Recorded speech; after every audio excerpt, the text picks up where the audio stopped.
जाए। तो इसमें हम डायरेक्ट टॉपिक पर आए हैं, ठीक है, जो क्वेश्चन बार बार पूछा जाता है उसी टॉपिक पे आए हैं। जैसा कि हम देख रहे हैं कि टॉपिक लिया गया है सब्जेक्ट वर्ब एग्रीमेंट, ठीक है। तो सब्जेक्ट वर्ब एग्रीमेंट को हम पहले देख लेते हैं कि सब्जेक्ट वर्ब एग्रीमेंट होता क्या है। तो जैसा कि आप लोग जानते हैं कि सब्जेक्ट और वर्ब का एग्रीमेंट मीन्स समझौता, यानी किस सब्जेक्ट के साथ कौन सा वर्ब आना चाहिए। यानी सिंगुलर सब्जेक्ट है तो सिंगुलर वर्ब लगेगा, प्लूरल सब्जेक्ट है तो प्लूरल वर्ब लगेगा, ठीक है। सब्जेक्ट्स और वो वर्ब के नंबर को भी देखा जाएगा कि वो सिंगुलर में जा रहा है कि प्लूरल में। तो नियम तो बहुत सारे हैं, तो उतना मेरे पास या आप लोगों के पास टाइम नहीं है कि हम हर नियम को लिखें। हम डायरेक्ट प्रैक्टिकल वे में आते हैं और उस माध्यम से समझते हैं कि कहाँ हमको क्या लगाना चाहिए। चलिए तो हम फर्स्ट क्वेश्चन को देखते हैं। तो पहला क्वेश्चन लिखा गया है द पोएट एंड पेंटर, यहाँ पे V3 है डाइड। अब यहाँ पे देखेंगे कि पोएट भी है और पेंटर भी है, दो सब्जेक्ट हो गया, एक तो पोएट हो गया और दूसरा सब्जेक्ट पेंटर हो गया। लेकिन एक चीज आप देख रहे होंगे कि यहाँ पे द का प्रयोग किया गया है और यहाँ पे पेंटर के लिए द का प्रयोग नहीं किया गया है। इसका मतलब है कि यहाँ एक ही व्यक्ति है, क्योंकि एक ही आर्टिकल का प्रयोग किया गया है, यहाँ पे नहीं किया गया है।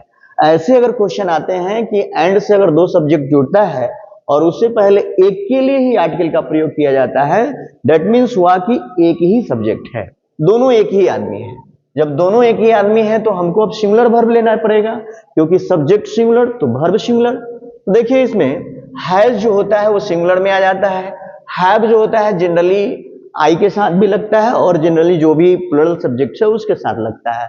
वेयर जान रहे हैं कि प्लूरल है, तो इसको हम यहां से कैंसिल कर देंगे, फिर इसको यहां से कैंसिल करेंगे और बिल के साथ V3 का प्रयोग होता ही नहीं है, तो ये भी यहां से कैंसिल हो जाता है। तो मेरे पास केवल क्या बच जाता है, हैज का प्रयोग करेंगे, यानी the poet and painter has died, यानी पोएट और पेंटर मर चुका है, दोनों एक ही आदमी है।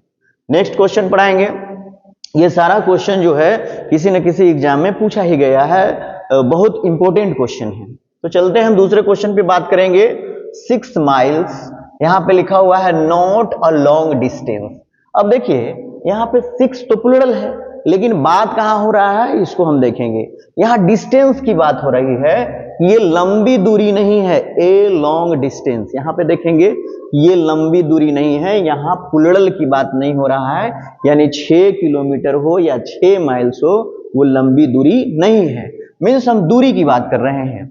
तो यहाँ पे हम सिंगुलर वर्ब को खोजेंगे, तो आर जान रहे हैं प्लूरल के साथ यूज हो जाता है, हैव प्लूरल के साथ यूज होता है, डू भी प्लूरल के साथ यूज हो जाता है।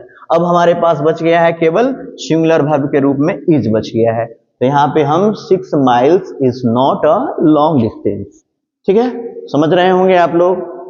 नेक्स्ट क्वेश्चन में आते हैं। My teachers as well as, यहाँ पे गौर करने वाली बात है कि एज वेल एज से दो नाउन अगर जुड़ता है या दो प्रोनाउन जुड़ता है या नाउन या प्रोनाउन जुड़ता है, तो यहाँ पे देख रहे हैं आई का प्रयोग किया गया है जो कि प्रोनाउन है, और यहाँ पे माई टीचर्स का प्रयोग किया गया है, नाउन्स का प्रयोग किया गया है। ये दोनों को एज वेल एज से जोड़ा जा रहा है। तो दोनों को जब एज वेल एज से जोड़ा जा रहा है तो रूल कहता है कि इससे पहले आने वाले जो सब्जेक्ट होंगे, यानी एज वेल एज से पहले आने वाले जो सब्जेक्ट होंगे उन पर ध्यान दिया जाएगा और इसी के अकॉर्डिंग वर्ब का प्रयोग किया जाएगा, ठीक है। यहाँ पे रिलीव्ड लिखा गया है, यानी रिलीव कर दिया गया है। अब आप देखिए यहाँ प्लूरल सब्जेक्ट है तो हमको प्लूरल वर्ब चाहिए, तो प्लूरल वर्ब चाहिए तो वाज जो हो जाता है वो क्या होता है, सिंगुलर वर्ब होता है, यानी सिंगुलर के साथ प्रयोग होता है, जैसे कि ही के साथ होता है, आई के साथ होता है, यानी जो भी सिंगुलर नाम होगा उसके साथ प्रयोग होगा। अब यहाँ पे देख रहे हैं इज भी सिंगुलर है और हैज भी सिंगुलर है, ठीक है। आई के साथ हैव लग जाता है, आई के साथ अगर हम बात करें इसकी तो ही के साथ, ठीक है, तो ही के साथ हैज लगता है। अब यहाँ पे ये भी सिंगुलर है, ये भी सिंगुलर है, ये भी सिंगुलर है। अब हमारे पास केवल अगर ऐसे भी देखा जाए तो singular verb singular verb singular verb, मेरे पास केवल एक प्लूरल वर्ब है। तो यहाँ पे हम किसका प्रयोग करेंगे, प्लूरल वर्ब का प्रयोग करेंगे, आई को नहीं देख के एज वेल एज के पहले आने वाले सब्जेक्ट के अनुसार, ठीक है। अब क्वेश्चन नंबर 5 की बात करेंगे। क्वेश्चन नंबर 5 में देखेंगे क्या कहा जा रहा है। The number of the boys, देखिए यहां पे ध्यान दीजिएगा, the number of the boys, ठीक है। लार्ज लिखा हुआ है, यानी बच्चों की जो संख्या है, लड़कों की जो संख्या है वो अधिक है, ठीक है। तो हम लड़का की बात नहीं कर रहे हैं, संख्या की बात कर रहे हैं, यानी ऑफ से पहले आने वाले नाउन की बात कर रहे हैं। यहां पे देखिए ये प्लूरल है, लेकिन ऑफ से पहले क्या आया है, दी नंबर आया है, यानी हम टोटल नंबर की बात कर रहे हैं, लड़कों की बात नहीं कर रहे हैं। तो नंबर की बात कर रहे हैं तो जाहिर सी बात है कि हमको सिंगुलर सब्जेक्ट है तो सिंगुलर वर्ब चाहिए। तो सिंगुलर वर्ब के रूप में देखेंगे आप, तो यहाँ पे क्या करेंगे, यहाँ पे देख रहे हैं कि आर का प्रयोग किया गया है, ठीक है, और यहाँ पे इज का प्रयोग किया गया है, और यहाँ पे वाज का प्रयोग किया गया है, यहाँ लिख दिया गया है नन ऑफ दीज। तो हम नंबर, अगर हम प्रेजेंट में आएंगे, यहाँ पे देखा जाए प्रेजेंट में आएंगे तो the number of the boys is large, the number of the boys was large. अगर पास्ट में चला जाएगा तो ये सही हो जाएगा, अगर प्रेजेंट में रहेगा तो इज सही हो जाएगा, यानी कि यहाँ दो आंसर बन रहा है, ठीक है। नन ऑफ दिस तो नहीं होगा, दो आंसर बन रहा है, क्योंकि अगर हम प्रेजेंट की बात करेंगे तो इज का प्रयोग करेंगे, और पास्ट की बात करेंगे तो वाज का प्रयोग करेंगे, दोनों आंसर बन जाता है, ठीक है। तो यहाँ बोथ का ऑप्शन रहना चाहिए। नेक्स्ट में हम देखते हैं next question, half of the Apple, Apple है और वो भी हाफ है, हाफ माने आधा है, ठीक है। अब यहाँ पे आप देखिए कि ये सिंगुलर है, ठीक है।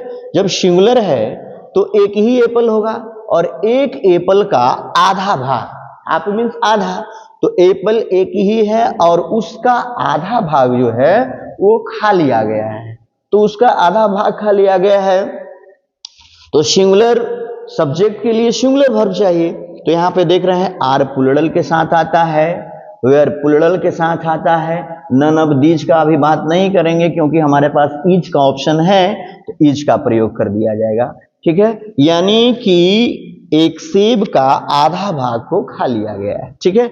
यहाँ पे इज के साथ V3 का प्रयोग होता है, इज के साथ V4 का भी प्रयोग होता है। तो चलते हैं हम लोग यहाँ पे 5 क्वेश्चन को देखे हैं।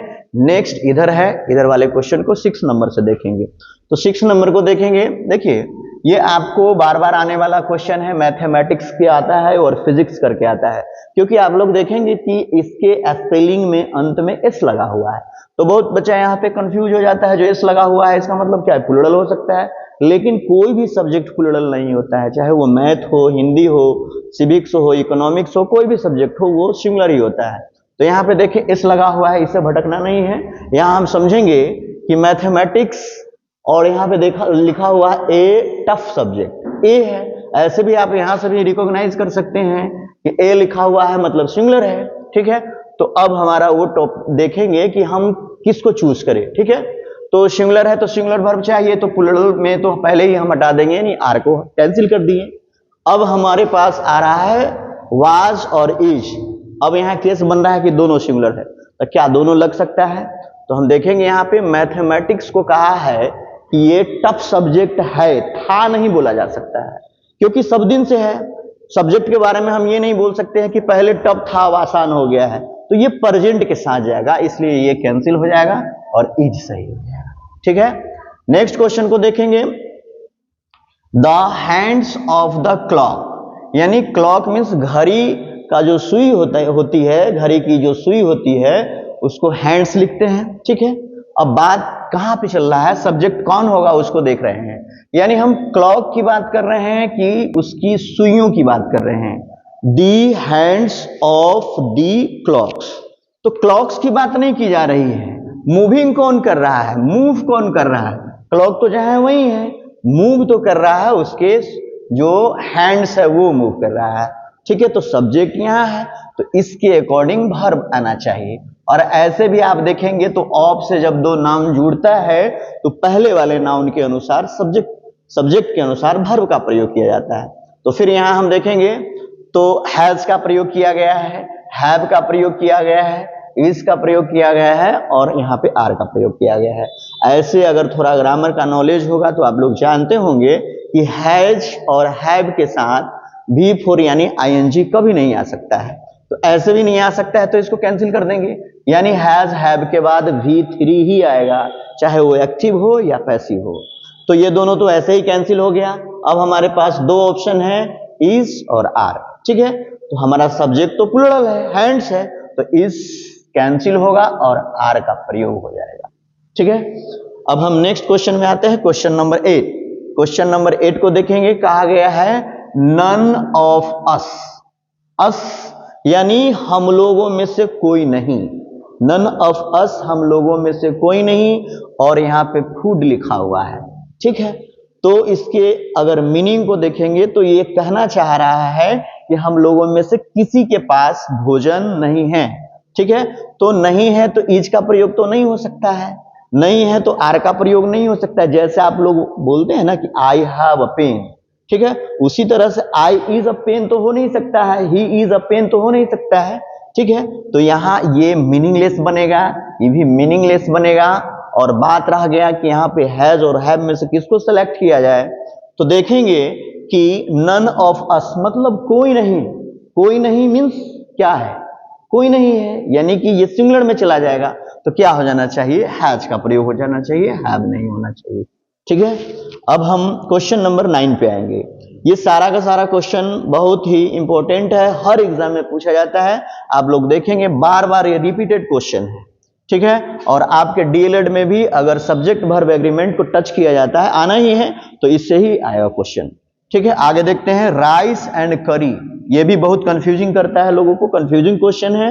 राइस एंड करी अ पॉपुलर डिश, यानी कि ये प्रसिद्ध भोजन है, व्यंजन है। तो राइस एंड करी, अब हम देखेंगे कि राइस यहाँ और यहाँ करी दो सब्जेक्ट है, तो दो सब्जेक्ट है, फट से क्या कर दिया जाए, प्लूरल वर्ब का प्रयोग किया जाए।